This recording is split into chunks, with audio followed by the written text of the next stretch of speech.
Hey everyone, it's Sarah, and today I am back with a new clone house to share with you. So I was recently contacted by a new house called Stargaze, and they are a clone house. So they make clones of mostly high-end fragrances. So I've had these for a couple weeks now, and I've been able to spend some time with them and test them. And yeah, so I'm just going to go through the three that I have and we're going to talk about them. So I will tell you this is what the packaging looks like. So they come in just like this, just a nice cardboard, black cardboard box with silver writing on it. And you open it up and there's your fragrance. So I will tell you, I love the packaging of the bottles. I love anything that's like space themed or, basically anything that's space themed, I love. So all of the fragrances are named after like different constellations or zodiac signs, things like that. And they all have different kind of space themed labels. So I do love that about them. This one here is called Cassiopeia or Cassiopeia. I don't know I guess it depends on how you pronounce it. Cassiopeia is how I always pronounced it, but I think some people pronounce it Cassiopeia. So this one is supposed to be a clone of Midnight Poison. And this one was hard for me to test because first of all, these are brand new, freshly made fragrances.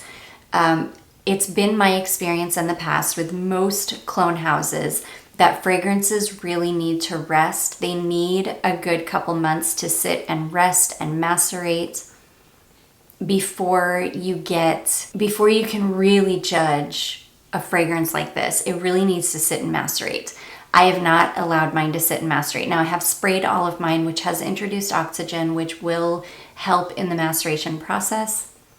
But because of that, to me, this doesn't smell anything like this yet. I'm gonna have to let this one sit for a couple months. I will revisit it and I will let you guys know. Plus my bottle of Midnight Poison is super old. It's like hard to even compare them right now because this is an original bottle of Midnight Poison. It is very old. It's been sitting for a long time and there's just no comparison right now. So I can't in good faith like tell you run out and buy this. This is a great dupe of Midnight Poison because right now it doesn't smell very much like it. Like I said, give me a couple months. I'm going to let this sit and macerate for a while and we're going to come back and revisit this one and I will test it against this. On its own merit though, without talking about Midnight Poison at all, on its own merit, it's really nice. It's spicy, but it's like light. It's like a light, spicy patchouli. As it's drying down more, I'm getting a little bit of the rose. Yeah, it's a really nice fragrance and it's on its own though. For being an unmacerated version of itself, it's very, very pretty.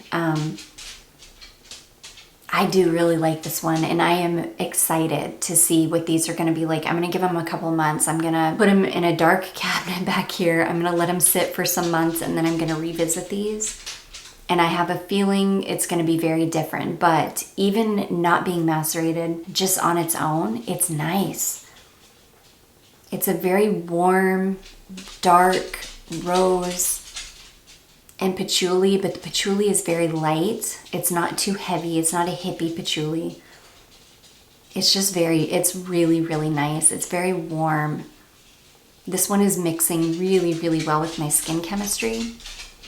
And I really, really enjoy this one, this Cassiopeia one. It's really, really nice. So yeah, I'm gonna put this away for a couple months, let it sit, let it do its thing, and then we're gonna come back and revisit this, and then I'll go ahead and retest it next to Midnight Poison, because right now it's just not a fair, right now I just can't. It's not fair to try to test it against a super old bottle of Midnight Poison. and a brand new fragrance that literally he just got these in. And as soon as he got them, he sent them to me. So they're literally brand new, like have just been made. And like I said, I've just found that with fragrances like these, they really need to sit for a while. So anyways, we will revisit this one. And yes, if I did not say it before, these were all sent over to me. This one I'm really, really liking. So this one on their website, it says that this is a clone of, it says Midnight Paris. I am assuming it's Van Cleef & Arpels Midnight in Paris. Yeah, because that's technically, oh my gosh, I love this. It smells so freaking good. I thought that this next one we're going to talk about is my favorite, but I think this is actually my favorite. I have been wanting to get my hands on a bottle of Midnight in Paris from Van Cleef & Arpels for a long time, but it is long discontinued. It is very, very difficult to find, and it is very expensive. So when I saw that this was a clone of it, I was super, super excited. I am going to be honest with you guys. I did not look at their website. I did not know that these were clone fragrances. I had an idea when I smelled the next one that we're going to talk about. I knew I had smelled it before, so that's when I realized that this is probably a new clone house, and I better find out. But I will tell you that I tested these all on their own merits to begin with, without knowing that they were clones. And then I contacted the owner and asked him, are these clones? And he said, yes, they're all clones of higher end fragrances. So anyways, that's when I got on the website and started looking around and found out that this was a clone of Midnight in Paris from Van Cleef & Arpels, which I was super happy about because, again, I've been trying to get my hands on a bottle of that for a long time, and it's very difficult and it's very expensive. I will tell you, these are nice, thick, heavy glass bottles that, yeah, and the lid is just like a plastic square lid. For being like a brand new house, a brand new brand just launching, I do think that they did a good job with the bottles. They're nice and thick. I really love the labels. I think that they're so pretty. I love space themed anything. Yeah, this one, and it's got a nice sprayer. The spray is, you're not going to be able to see, but the spray is really nice. It's a really nice fine mist.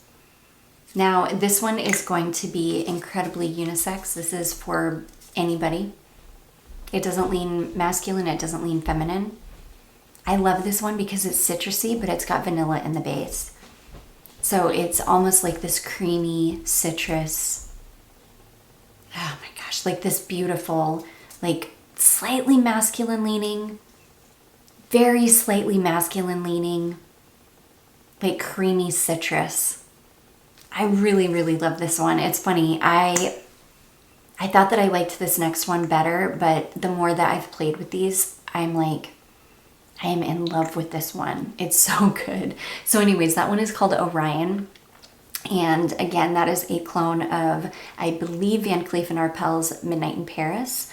That has been my favorite one. I'm really digging that one. But again, if I already enjoy it this much, I'm super excited to see what this is going to be like in a couple of months after it sat for a while. Okay, and then last but not least, this is the one that I knew I had smelled before. This one is called Virgo, and this is the first one that I tested, and I loved this one when I first tested it. This has a really like juicy, almost berry vibe in the top, but I think it's more fruits than berries. But I get more of like a berry, like a juicy berry vibe from it. I tested this on my skin. I loved it. I just thought it was really, really pretty. This is the one when I contacted him, he asked me about Virgo and if I liked it. And I said, I really do.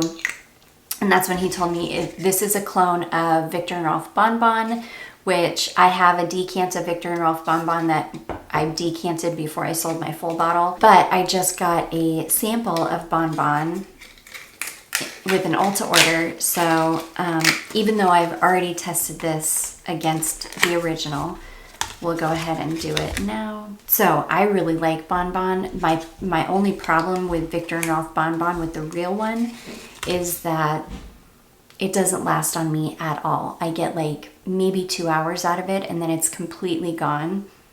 Like it doesn't even last on clothing for me. This one, however, lasts way longer, and it's like spot on.